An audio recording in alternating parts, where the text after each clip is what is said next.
चुनाव सकिन्छ, चुनाव सकिन्छ। मतपेटिका बन्द हुन्छन्, बाचाका शब्दहरू हावामा उडाउँछन्। कविता भन्न गइरहेको छु। कविताको शीर्षक चाहिँ चुनावको विषयमा लेखेको।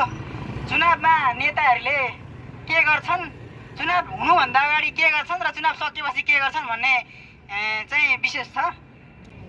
चुनाव नहुन्जेल नेताको फुर्ती देखिन्छ, चुनाव नहुन्जेल नेताको फुर्ती देखिन्छ। के नगर्लान् जस्तो जोस बोलिन्छ। देश बदल्छु भन्छ, भविष्य रच्ने सपना। पृथ्वीको आयु नै बढाइदिन्छु जस्तो कल्पना।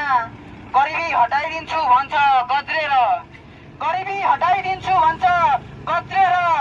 भाषणमा आशा छर्छ चारैतिर, आकाशका तारा सम्झेर दिने जस्तो असर, आकाशका तारा सम्झेर दिने जस्तो असर। चुनाव सकिन्छ, चुनाव सकिन्छ। मतपेटिका बन्द हुन्छन्, बाचाका शब्दहरू हावामा उडाउँछन्। चुनाव सकिन्छ, मतपेटिका बन्द हुन्छन्, बाचाका शब्दहरू हावामा उडाउँछन्। नेता मोज मस्तीमा हराउँछन्, सत्ता र सुविधाको स्वादमा रमाउँछन्। नेता मोज मस्तीमा हराउँछन्, जनता उही बाटोमा उही पीडामा। पर्खाइको जीवन सहनाको सिमाना, अनि अन्त्यमा सोध्न मन लाग्छ, अनि अन्त्यमा सोध्न मन लाग्छ के यही हो लोकतन्त्र?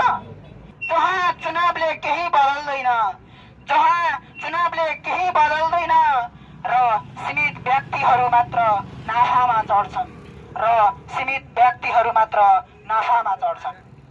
आसे पासे जस्ता बन्ने, मन्त्री प्रधानमन्त्री वरिपरि घुम्ने, मन्त्री प्रधानमन्त्री वरिपरि घुम्ने। जनताको पसिनाबाट महल बनाउने, जनताकै घरमा लात हान्ने।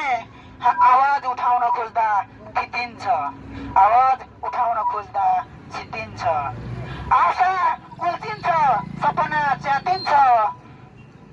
शोषकहरू फेरि सिंहासन चढ्छन्। जनता हेरेको हेरै, सहेको सहे। हस्, धन्यवाद।